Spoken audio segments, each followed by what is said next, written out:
I'll try to give my girlfriend's side here too so it's not too biased. I used to dress like shit.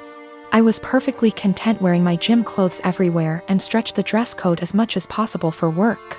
My girlfriend works in the fashion industry, so she helped me buy some clothes that fit me better and looked nicer without being out of my comfort zone, so I was really thankful for that. I kept all the same gym clothes, sweatpants, Panama pants, old t-shirts and sweaters and jeans etc., as well as all of my shoes because I figured they'd be fine to wear around the house or to work out because I don't really care how I look for that. I told her she could buy clothes for me if she wants because she knows what I like, which is maybe where I went wrong. Last week I went on training for work and it was my birthday while I was gone. I got back and my girlfriend had donated all of my old clothes that she hadn't picked out and replaced it with new stuff. I tried to act grateful at first, but honestly I am pissed off. I don't want to wear shitty stiff jeans that stain the seats in my truck blue, and the running shoes suck for actually running. Even the sweatpants are kinda tight, which in my mind defeats the purpose of wearing sweatpants. She got rid of all my old t-shirts that I bought at games and replaced them with plain colors, but now I have barely any t-shirts at all, and she spent a ton of money doing this. I know the jeans alone are over $300 and the shoes probably cost over $2,000. She gets a small discount on this stuff, but still, she probably spent upwards of $5,000 on all the new clothes. I looked up some of the brands and it's all really high-end. I told her I wish she hadn't gotten rid of my old stuff, and she said I would have kept wearing it, so she had to, but offered to go get it back from the thrift store. Well, the thrift store apparently sends their donated clothes away to get wasted and then they get sent to various locations throughout our city, so basically no one has any idea where my clothes are and they're as good as gone. The reason I'm posting is she's now mad at me for being ungrateful and says I should respect and appreciate her more. But yeah, I'm not really that thankful because she got rid of all my shit. Yesterday I told her not to talk to me until she came home with my bean boots that I've been breaking in for years, which she actually was able to find, but it caused a huge fight. I don't dress like a slob, my clothes don't have holes, I'm not wearing lame graphic tees, and everything I've worn out of the house for the last 3 years, with the exception of going to the gym. Also, I'm not going to break up with her over this. It sucks, but not really breakup worthy.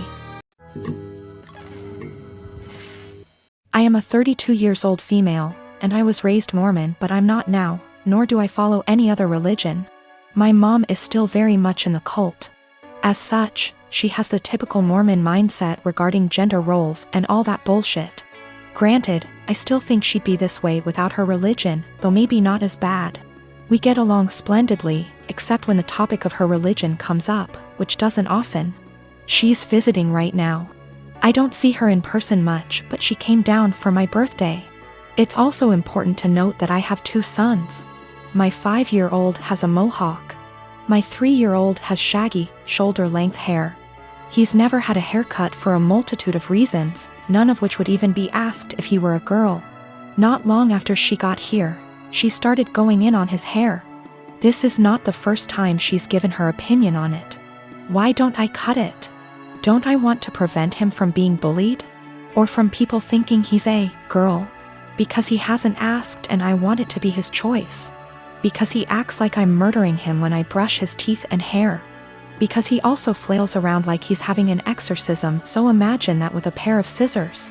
Because if someone sees long hair and assumes girl, that's on them, and a simple, he's a boy, corrects it. But mostly it's because I don't want to. She got pissed and said what she really thought, which was, well, I just don't like long hair on boys. Clearly. Yet she has no problem with my other son's mohawk. Guess that's boyish enough for her. And she said it in front of both my sons, which pissed me off. I said the first thing which came to my head, which was, if you have a problem with long hair on boys, I suggest you take it up with your Lord and Savior Jesus Christ. You can start by asking him to get a haircut. Call John the barber. Bruh. If looks could kill, I'd be in outer darkness right now. She steeped in her anger for a while but didn't say anything else. She hasn't changed her opinion, nor will she.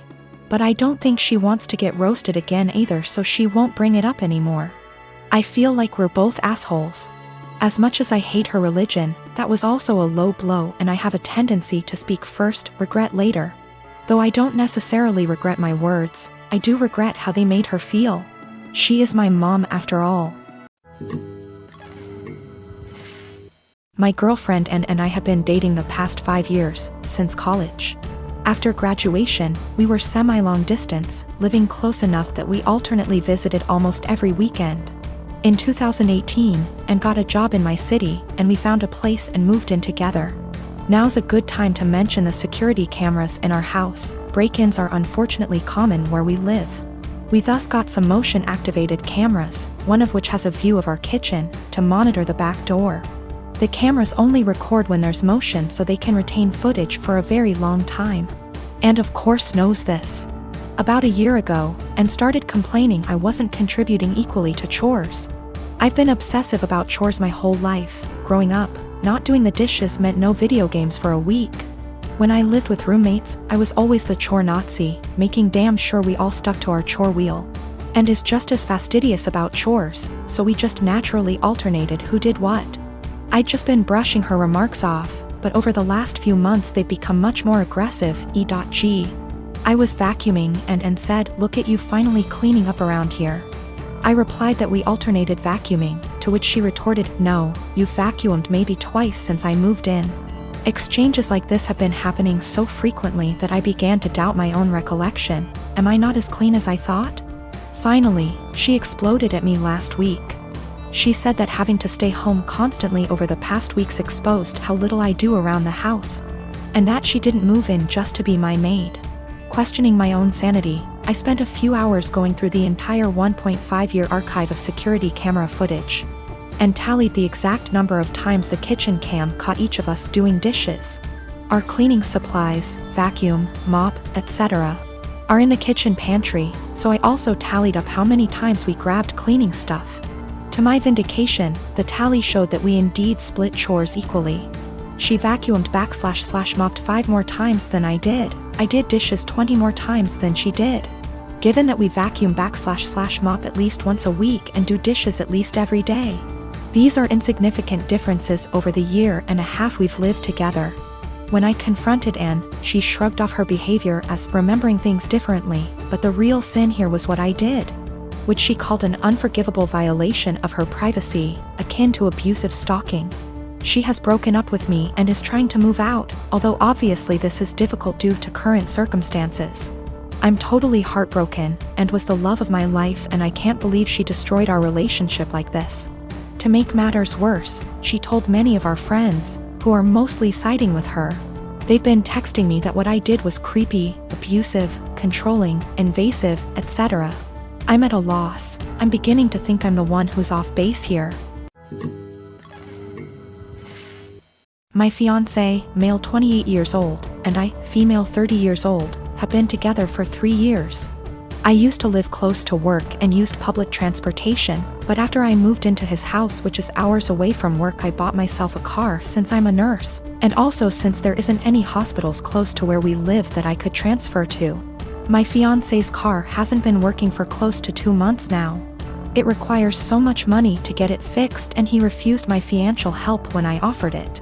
Instead, he would ask to use my car every now and then, and I agreed as long as it's when I'm not working, and also, since he only uses it for trips to the supermarket etc. On New Year's Eve, he told me he wanted to use my car to go hang out with his friends and celebrate, but I declined because I had to cover a night shift and needed my car to travel to work. He insisted and even suggested I take the night off or swap shifts with another nurse, but I couldn't do that last minute. I thought he dropped it then, but when I went into the shower and got out I couldn't find him nor my car. I freaked out and started calling for half an hour, but he didn't answer me. I tried again till one of his friends picked up.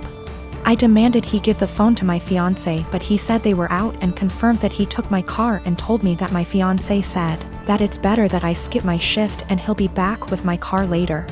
I couldn't take it. I felt so enraged. I had my fiancé on the phone telling him I did not consent for him to take my car to go hang out with friends, and said I'd call the police to get it back if he refused to come back with it. But he didn't take me seriously, so I ended up calling the police, and he and his friends were picked up at the bar where they were hanging out. then were taken to the police department. I got my car from there and still went to my shift. My fiancé was let go hours after I left, and he blew up my phone with missed calls and texts about how I was out of my mind to call the police on him and put him in this situation. I did not respond, but when I got off work the next day we got into an argument and he said he couldn't believe I'd do this to him, but I told him he made me do this, to which he responded that I was petty and callous because not only did I ruin his New Year's celebration, but all his friends aren't speaking to him after I put them in this situation as well, and he then kept giving me silence about it.